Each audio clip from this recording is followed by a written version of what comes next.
Hello guys, আসসালামু আলাইকুম। আজকে চলে আসছি ফার্মে। সো এখান দিয়ে মূলত ফার্ম কর্তৃপক্ষে। সো এখানে দেখতেছেন যে এই খোপগুলো মুরগির জন্য মূলত বানানো হয়েছে। এই যে দরজা, খোপ খুব মজবুত দরজা, খুব মজবুত। এটাকে জোরে টান দিতে হয়। সো জোরে টান দিলে খুলবে।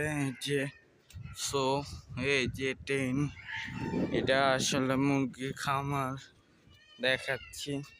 এখনো পুরোপুরি কমপ্লিট হয় না। ছাদে আর একটা বানানোর চিন্তা ভাবনা ছিল, ওইটা ক্যান্সেল করা হয়েছে। সো ছাদে আর ব্লগ পাওয়া কম যাবে, তাও চেষ্টা করব দিতে মুরগির ভিডিও। সো গাইস, আল্লাহ হাফেজ। লাইক, কমেন্ট, শেয়ার, সাবস্ক্রাইব সব করে দেবেন। সো আজকের মতন এখানেই শেষ। আজকে মুরগির ফার্মে কাজ নাই তেমন। কালকে আপনাদের সাথে আবার দেখা হচ্ছে শুক্রবার। আজকে জামাতে যাব। টাটা, আল্লাহ হাফেজ। শুক্রবার।